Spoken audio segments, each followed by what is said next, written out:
Students, आज के class में आपका वेलकम है। और आज के क्लास में हम लोग पी प्रकार के अर्धचालक के बारे में विस्तार से अध्ययन करेंगे।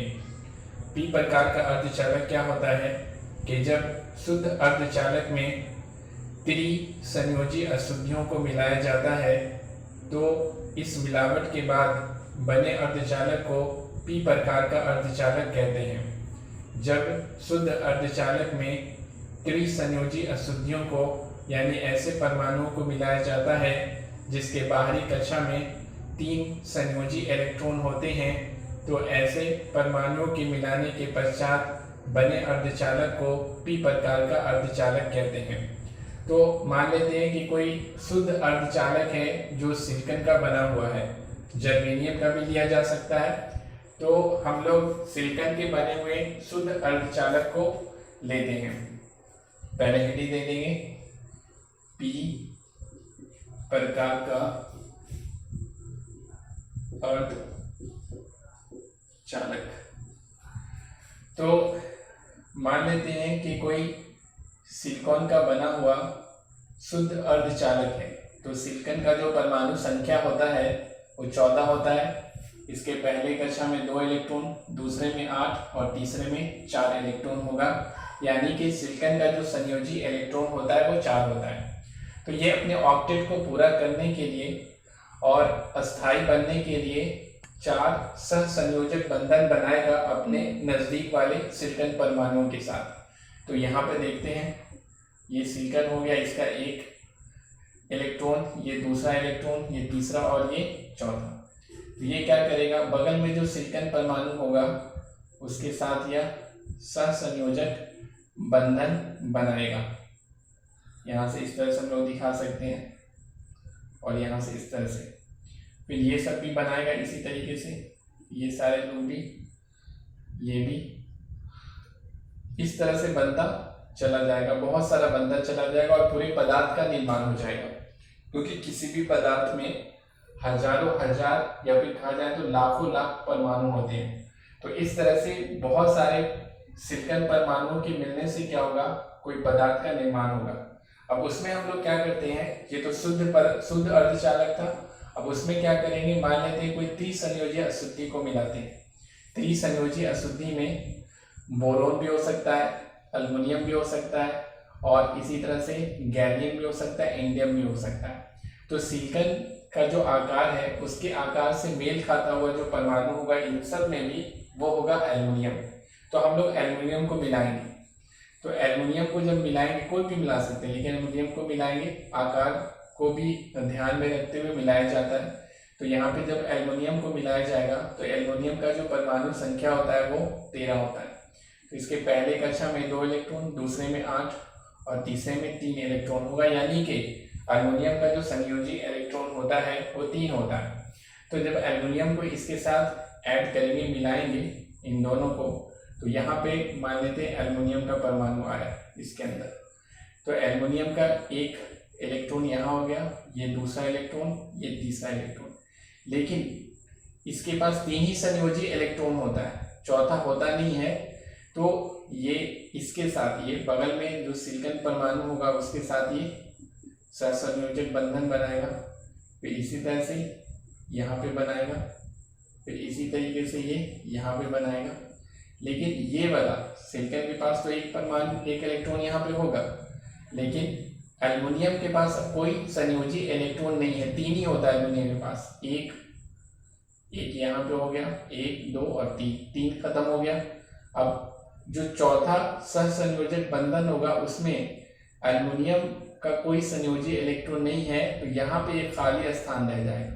इस खाली स्थान के कारण यहाँ पर होल का निर्माण होगा। यहाँ पर होल यानी एल्युमिनियम को जैसे ही मिलाया जाएगा शुद्ध अर्धचालक में तो एक होल का निर्माण हो जाएगा, यानी कि एक वीवर का निर्माण होगा।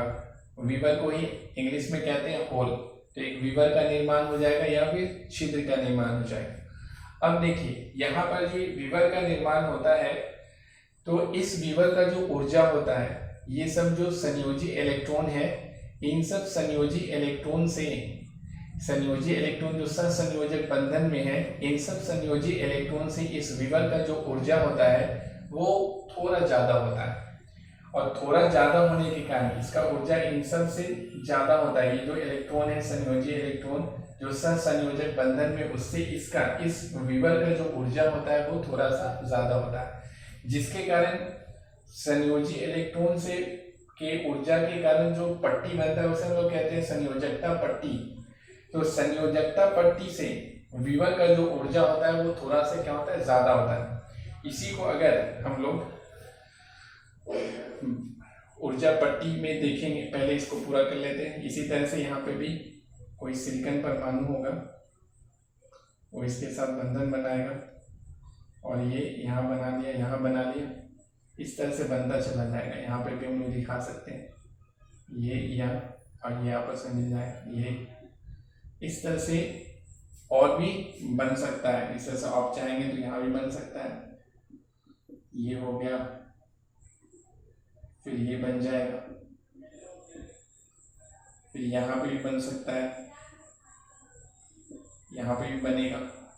इस तरह से बनता चला जाएगा और पूरा पी प्रकार के अर्धचालक का निर्माण हो गया। जब शुद्ध अर्धचालक में कोई त्रिसंयोजी अशुद्धियों को मिलाया जाता है तो पी प्रकार का अर्धचालक बनता है। तो ये अंदर में परमाणु इस तरह से आपस में जुड़ के बना हुआ होगा। अब इसी को अगर हम लोग ऊर्जा पट्टी के रूप में देखना चाहेंगे तो यहाँ पर एक ऊर्जा पट्टी, यहाँ पर ये वाला पट्टी, तो इस पट्टी को हम लोग कहते हैं संयोजकता पट्टी। इसका नाम है संयोजकता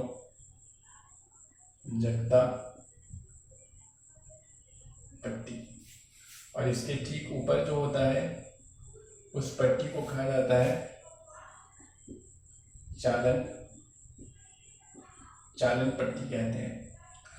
अब यहाँ पे संयोजी इलेक्ट्रॉन होगा, ये सब जो इलेक्ट्रॉन है संयोजी इलेक्ट्रॉन जो सहसंयोजक बंधन बनाए हुए हैं, ये सब कहाँ होगा, संयोजकता पट्टी में। संयोजकता पट्टी संयोजी इलेक्ट्रॉन के ऊर्जा स्तरों के कारण जो पट्टी का निर्माण होता है उसे कहते हैं संयोजकता पट्टी। तो यहाँ पर अगर हम लोग लिखना शुरू करें, इसको लिखते हैं तो ये यहाँ पे हो गया, फिर क्या होगा, इसको अगर लिखेंगे तो इसका एक इलेक्ट्रॉन तो यहाँ पे हो गया, लेकिन इसके पास दूसरा इलेक्ट्रॉन यहाँ पे नहीं होता है, यहाँ पे एक विवर है और इसका ऊर्जा इन सब की ऊर्जा से क्या होता है, ये जो इलेक्ट्रॉन है जो संयोजकता पट्टी में उससे ज्यादा होता है, यानी ये विवर का ऊर्जा संयोजकता पट्टी से ज्यादा होता है। तो विवर का ऊर्जा ज्यादा होता है यानी उसका जो ऊर्जा स्तर होगा वो भी क्या होगा, इससे ऊपर होगा थोड़ा सा। तो इसके लिए यहाँ पर एक इस तरह से और भी इलेक्ट्रॉन होगा, यहाँ पहले दिखा देते हैं, और भी संयोजी इलेक्ट्रॉन बहुत सारा संयोजकता पट्टी में इस तरह से होगा। और यहाँ पर यानी थोड़ा से ऊपर में क्या होगा, विवर का ऊर्जा स्तर होगा। ये जो विवर है, ये जो विवर का ऊर्जा होता है इन सब से थोड़ा ज्यादा होता है, तो इसका ऊर्जा स्तर भी क्या होगा, ये थोड़ा सा इससे क्या होगा, ज्यादा होगा। तो इस तरह से हम लोग यहाँ पर देखते हैं। तो विवर का जो ऊर्जा स्तर होता है, यानी कि ये जो विवर का ऊर्जा जो स्तर है, इस ऊर्जा स्तर को ग्राही स्तर भी कहा जाता है। इसे कहा जाता है ग्राही स्तर, ये ग्रहण करने वाला स्तर है। यानी कि ये विवर है और ये विवर इलेक्ट्रॉन को ग्रहण कर लेगा, जहां ऊर्जा मिलेगा तो ये क्या करेगा, इलेक्ट्रॉन को ग्रहण कर लेता है। तो ये सारी बातें जो कमरे का तापमान है उससे नीचे की बातें हो रही है, उस तापमान से नीचे की बातें हैं ये सब। देखते हैं कि हम लोग चालन पट्टी में कोई मुक्त इलेक्ट्रॉन नहीं है और इसमें संयोजकता पट्टी में कोई विवर नहीं है। ये जो विवर है वो ग्राही स्तर में है। अब कमरे के तापमान पर यानी 27 डिग्री सेंटीग्रेड या फिर 300 केल्विन तापमान पर क्या होता है कि उष्मीय ऊर्जा के कारण ये सब जो इलेक्ट्रॉन है संयोजकता पट्टी में, ये उष्मीय ऊर्जा को ग्रहण करता है और ग्रहण करने के बाद क्या होगा, ये यहाँ से यहाँ पहुँच जाता है। देखिए ये ग्राही स्तर है और ये संयोजकता पट्टी, इन दोनों के बीच में यहाँ पे ऊर्जा का अंतराल है, यानी ऊर्जा का गैप है, एनर्जी का गैप है। अब ये गैप कितना होता है, यानी तो ये जो गैप होता है यहाँ पे बताते हैं, यानी कि सिलिकॉन के लिए होता है 0.05 इलेक्ट्रॉन वोल्ट और जर्मेनियम के लिए होता है 0.01 इलेक्ट्रॉन वोल्ट। यानी कि ये जो ऊर्जा का अंतराल है, वर्जित ऊर्जा का जो अंतराल है ग्राही स्तर और संयोजकता पट्टी के बीच में ये जो अंतराल है, तो सिलिकॉन का अगर शुद्ध अर्धचालक था और उसमें परमाणु मिलाया गया है अशुद्ध परमाणुओं को, तो इस स्थिति में जो यहाँ पे ऊर्जा का अंतराल होता है वो होता है सिलिकॉन के लिए 0.05 और जर्मेनियम के लिए 0.01, जबकि यहाँ से यहाँ तक का जो ऊर्जा अंतराल होता है, यहाँ से यहाँ तक, ये होता है सिलिकॉन के लिए होता है 1.1 इलेक्ट्रॉन वोल्ट और जर्मेनियम के होता है 0.7 इलेक्ट्रॉन वोल्ट। यानी बहुत ज़्यादा ऊर्जा चाहिए यहाँ से इलेक्ट्रॉन को यहाँ जाने के लिए। सिलिकॉन की स्थिति में 1.1 चाहिए और इलेक्ट्रॉन को यहाँ से यहाँ जाने के लिए 0.05 चाहिए। तो अगर इन दोनों की तुलना करें तो ये बहुत कम ऊर्जा है। यहाँ पे 1.1 इलेक्ट्रॉन वोल्ट है, यहाँ पे 0.05 है, तो ये बहुत कम है। तो इलेक्ट्रॉन को कमरे के तापमान में क्या होता है कि जैसे उसमें ऊर्जा मिलता है तो इलेक्ट्रॉन यहाँ से यहाँ जंप कर जाते हैं, इलेक्ट्रॉन यहाँ से यहाँ चला आता है। यानी कि संयोजकता पट्टी से कहाँ चला आता है, ग्राही स्तर में चला आता है, क्योंकि बहुत कम ऊर्जा चाहिए और कमरे के तापमान पर उतना ऊर्जा उसे मिल जाता है। तो इलेक्ट्रॉन यहाँ से कहाँ चला जाएगा, मानते ये वाला इलेक्ट्रॉन के बारे में सोचते हैं, तो ये इलेक्ट्रॉन यहाँ से यहाँ चला जाएगा, तो ये वाला जो विवर था वो इलेक्ट्रॉन से भर जाएगा और ये इलेक्ट्रॉन यहाँ से यहाँ चला गया तो यहाँ पे खाली स्थान हो जाएगा, यहाँ पे विवर का निर्माण हो जाएगा। तो देखिए कमरे के तापमान पर संयोजकता पट्टी में एक विवर हो गया, जबकि चालन पट्टी में अभी भी कोई मुक्त इलेक्ट्रॉन नहीं है। अब यहाँ पर अगर इसी चीज को देखेंगे तो जैसे ये वाला जो इलेक्ट्रॉन है वो क्या करेगा, यहाँ से यहाँ चलाएगा और इसको भर देगा, जिसके कारण क्या होगा, यहाँ पर खाली स्थान बनेगा। तो विवर पहले यहाँ था, यहाँ चलाया विवर, ठीक है। इस तरीके से विवर का क्या होता है, विवर एक स्थान से दूसरे स्थान पे विवर का ट्रांसफर होता है, स्थानांतरण होने लगता है। इसी तरीके से ये वाला इलेक्ट्रॉन जब यहाँ चलाएगा, अगर ये वाला इलेक्ट्रॉन यहाँ चलाया तो यहाँ पे इलेक्ट्रॉन भर जाएगा, विवर यहाँ पहुँच जाएगा। तो देखिए अगर विद्युत क्षेत्र अगर दिया जाता है इधर इस तरह से, अगर विद्युत क्षेत्र इस तरफ है तो ये विवर का क्या होगा, स्थानांतरण इधर होने लगेगा, मूवमेंट इधर होने लगेगा, समझे।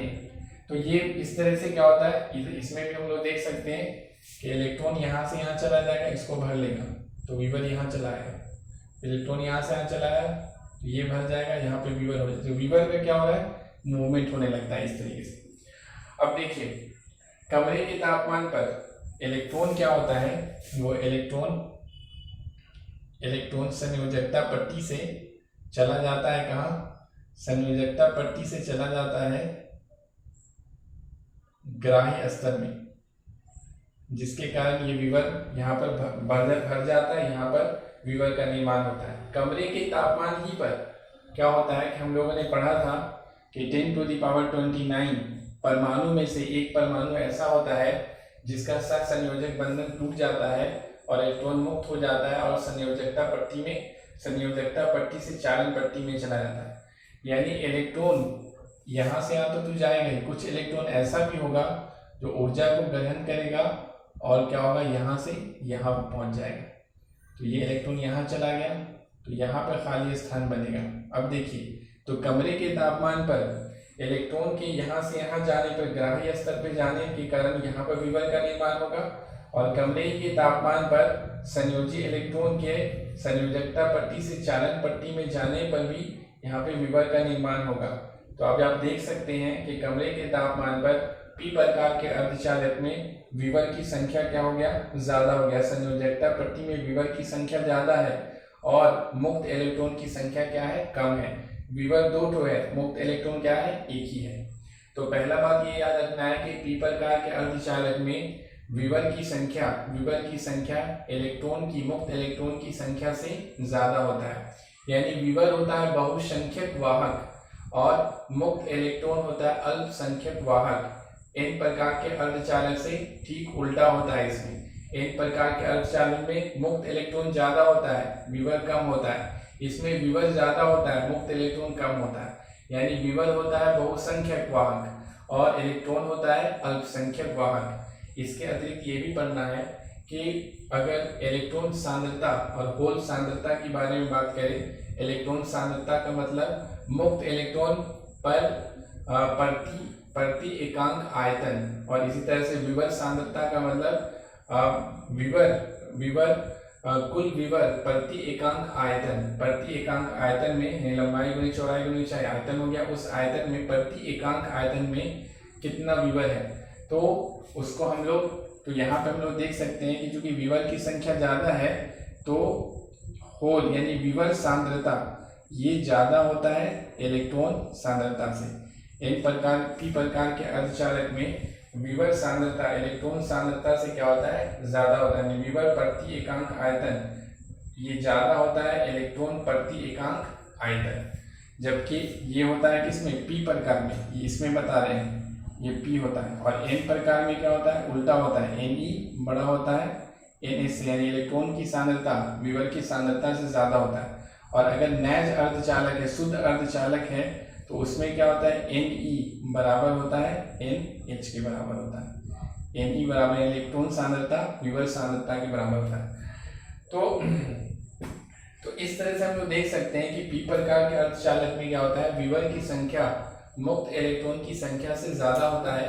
यानी कि यहाँ जो इलेक्ट्रॉन ये विद्युत धारा का जो प्रवाह होगा वो वास्तव में विभव के प्रवाह के कारण होता है, यानी विभव का मूवमेंट होता है, विभव का स्थानांतरण होता है। समझिए, इलेक्ट्रॉन यहाँ से आएगा तो विभव यहाँ चला जाएगा, फिर इलेक्ट्रॉन यहाँ से आएगा विभव यहाँ चला जाएगा, इलेक्ट्रॉन यहाँ से आएगा तो विभव यहाँ से, इस तरह से विभव का स्थानांतरण होता है एक स्थान से दूसरे स्थान पर, जिसके कारण क्या होता है, विद्युत धारा का प्रवाह होता है। अब इसके अतिरिक्त ये भी जानना है कि पी प्रकार जो अर्धचालक होगा, हाँ, पी प्रकार का जो अर्धचालक होता है वो उदासीन होता है। समझे, वही पी प्रकार का अर्धचालक विद्युतीय रूप से क्या होगा, उदासीन होता है। यानी इस विद्युतीय रूप से उदासीन इसलिए होता है क्योंकि अगर शुद्ध अर्धचालक था तो शुद्ध अर्धचालक में सिलिकॉन को लेते हैं तो इसमें 14 इलेक्ट्रॉन होगा और क्या होगा, 14 प्रोटॉन होगा, 14 इलेक्ट्रॉन और 14 प्रोटॉन। शुद्ध अर्धचालक है तो इसमें 14 इलेक्ट्रॉन और 14 प्रोटॉन होगा, तो कुल आवेश क्या हो जाएगा, 0 हो जाएगा। इलेक्ट्रॉन पे जितना आवेश होता है उतना ही प्रोटॉन पे, 14 इलेक्ट्रॉन पे जितना आवेश माइनस में होगा उतना ही 14 प्रोटॉन पे प्लस में होगा, तो प्लस माइनस 0। अब उसमें अगर त्रिसंयोजी अशुद्धि को मिला रहे हैं, जैसे एल्युमिनियम को मिला रहे हैं, तो एल्युमिनियम के आने से क्या होगा, 13 इलेक्ट्रॉन आएगा तो साथ में 13 प्रोटॉन भी आ जाएगा। तो यहाँ पर जितना इलेक्ट्रॉन पर आवेश, 13 इलेक्ट्रॉन पे आवेश होगा निगेटिव और 13 प्रोटॉन पे होगा पॉजिटिव, फिर दोनों मिलकर क्या हो जाएगा, 0 हो जाएगा। यानी कि पी प्रकार का अर्धचालक विद्युतीय रूप से क्या होता है, उदासीन होता है। एन प्रकार का भी उदासीन होता है विद्युतीय रूप से, और नैज अर्धचालक भी क्या होता है, उदासीन होता है। ठीक है। इसके अलावा क्या है कि ये भी बात है कि त्रिसंयोजी अशुद्धियों को कहा जाता है ग्राही, यानी त्रिसंयोजी अशुद्धियों को कहा जाता है ग्राही अशुद्धि। समझिए, त्रिसंयोजी अशुद्धियों को कहा जाता है ग्राही, क्योंकि इसके कारण क्या होता है, ये इलेक्ट्रॉन को ग्रहण करता है। इलेक्ट्रॉन यहाँ था, इसको ये ग्रहण कर लिया, इसीलिए त्रिसंयोजी अशुद्धियों को ग्राही अशुद्धि भी कहते हैं। और पंचसंयोजी अशुद्धियों को कहते हैं दाता अशुद्धि। समझे, दाता अशुद्धि, डोनर इम्प्यूरिटी भी कहा जाता है, क्योंकि वो इलेक्ट्रॉन को डोनेट करता है, यानी एक एक्स्ट्रा इलेक्ट्रॉन शुद्ध अर्धचालक में देता है। तो ये सब जो महत्वपूर्ण बातें हैं उसको एक एक करके लिखना है। तो सबसे पहले लिखिए, पी प्रकार के अर्धचालक का महत्वपूर्ण बिंदु, पी प्रकार के अर्धचालक का, पी प्रकार की हेडिंग बना लीजिए, पी प्रकार के अर्धचालक का महत्वपूर्ण बिंदु, पी प्रकार के अर्ध। अब लिखिए इसमें जब शुद्ध पहला पॉइंट में लिखिए, जब शुद्ध सिलिकॉन अथवा जर्मेनियम, जब शुद्ध सिलिकॉन अथवा जर्मेनियम अर्धचालक में, सिलिकॉन अथवा जर्मेनियम अर्धचालक में त्रिसंयोजी अशुद्धियों और ब्रैकेट में बोरोन या अल्युमिनियम या गैलियम या फिर इंडियम, त्रिसंयोजी अशुद्धियों को ब्रैकेट बंद करके त्रिसंयोजी अशुद्धियों को मिलाया जाता है तो इसका तीन संयोजी इलेक्ट्रॉन अपने निकट वाले तीन सिलिकॉन अथवा जर्मेनियम के साथ तीन सहसंयोजक बंधन बनाता है,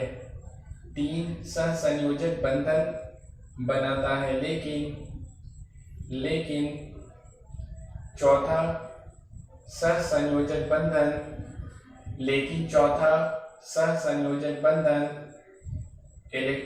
संयोजी इलेक्ट्रॉन के न होने के कारण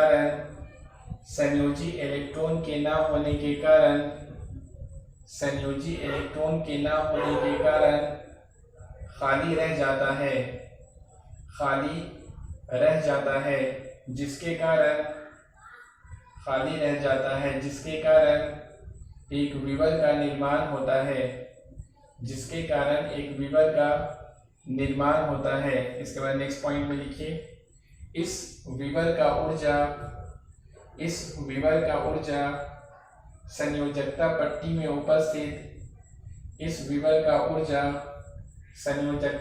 में उपस्थित संयोजी इलेक्ट्रॉन की ऊर्जा से थोड़ा अधिक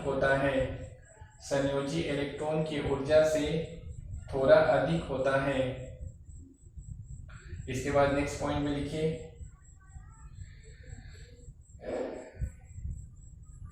इस विवर के ऊर्जा के कारण बना ऊर्जा स्तर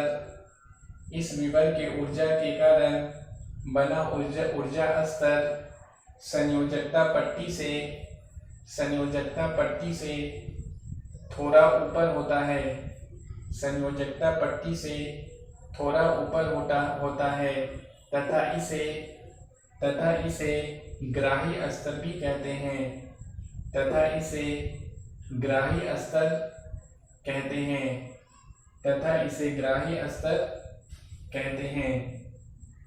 इसके बाद लिखिए, संयोजकता पट्टी, नेक्स्ट पॉइंट में संयोजकता पट्टी तथा ग्राही स्तर के बीच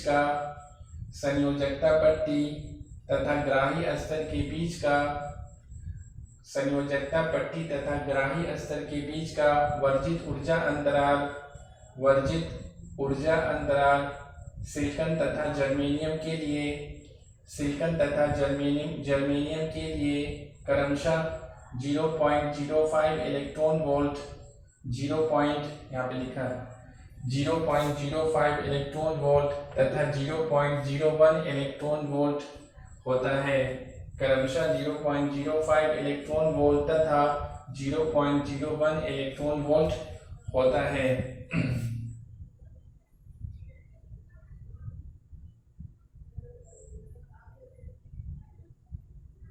अब ये वाला चित्र बना लीजिए।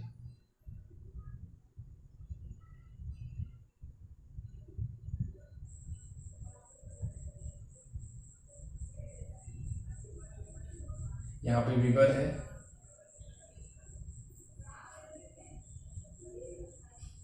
यहाँ पे विवर है,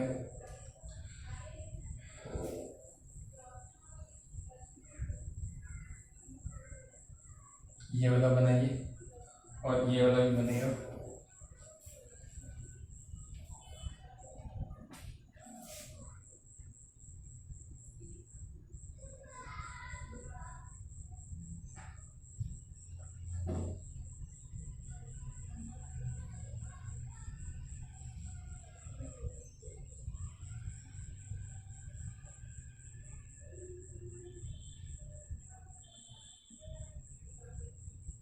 ये वाला बनाइए।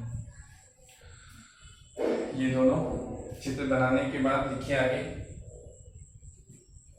अगला पॉइंट में लिखिए, कमरे के तापमान पर ब्रैकेट में 27 डिग्री सेंटीग्रेड, कमरे के तापमान पर संयोजकता पट्टी में उपस्थित संयोजी इलेक्ट्रॉन उष्मीय ऊर्जा ग्रहण कर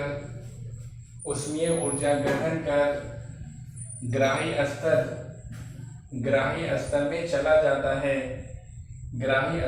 चला जाता है, जिसके कारण एक नए विवर का संयोजकता पट्टी में निर्माण होता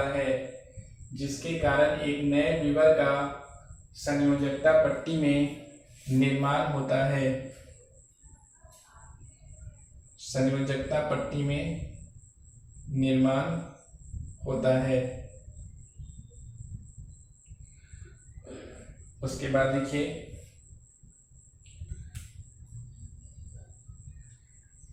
नेक्स्ट पॉइंट में लिखिए, कमरे के तापमान पर ही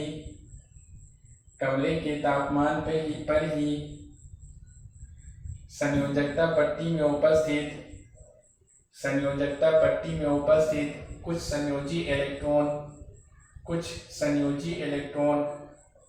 उष्मीय ऊर्जा ग्रहण कर सहसंयोजक बंधन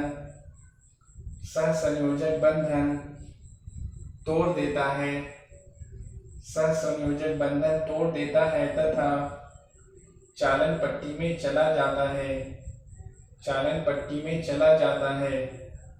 जिसके कारण भी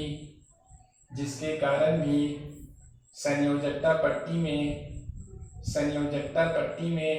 विवर का निर्माण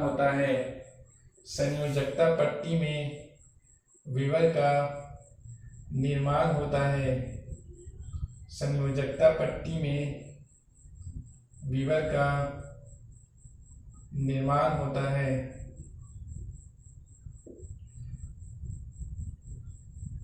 अब ये वाला फिगर बनेगा,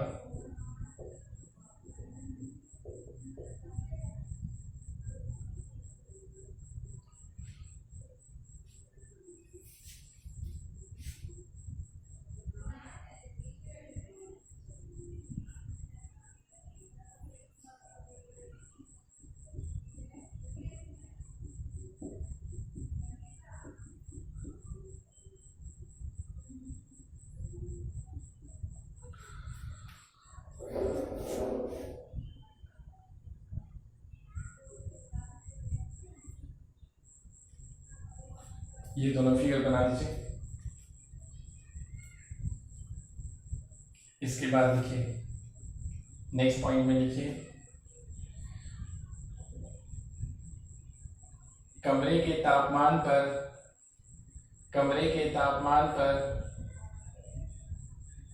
पी प्रकार के अर्धचालक में विवर की संख्या मुक्त इलेक्ट्रॉन की संख्या से अधिक होता है, अर्थात पी प्रकार के अर्धचालक में विवर बहुसंख्यक वाहक तथा मुक्त इलेक्ट्रॉन अल्पसंख्यक वाहक होता है। इसके बाद नेक्स्ट पॉइंट में लिखिए, पी प्रकार के अर्धचालक में विवर सांद्रता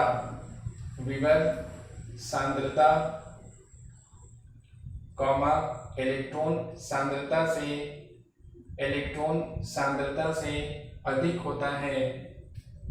सांद्रता से अधिक होता है, अर्थात NH ग्रेटर होता है NE से। इसको लिख लीजिए, NH ग्रेटर होता है NE से, जहां NH क्या है, विवर सांद्रता है, और NE क्या है, इलेक्ट्रॉन सांद्रता है, लिखना है तो लिख लीजिएगा, जहां NH इक्वल टू विभव सांद्रता, Ne इक्वल टू इलेक्ट्रॉन सांद्रता। इसके बाद अगले पॉइंट में लिखिए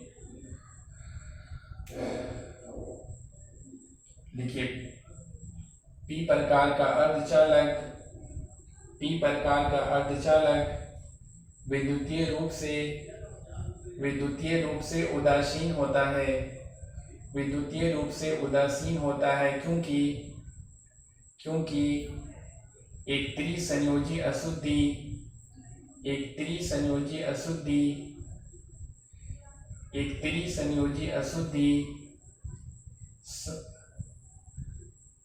इलेक्ट्रॉन तथा प्रोटॉन की समान संख्या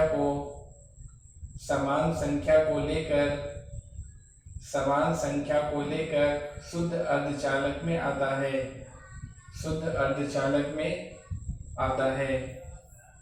इसके बाद देखिए अगला पॉइंट में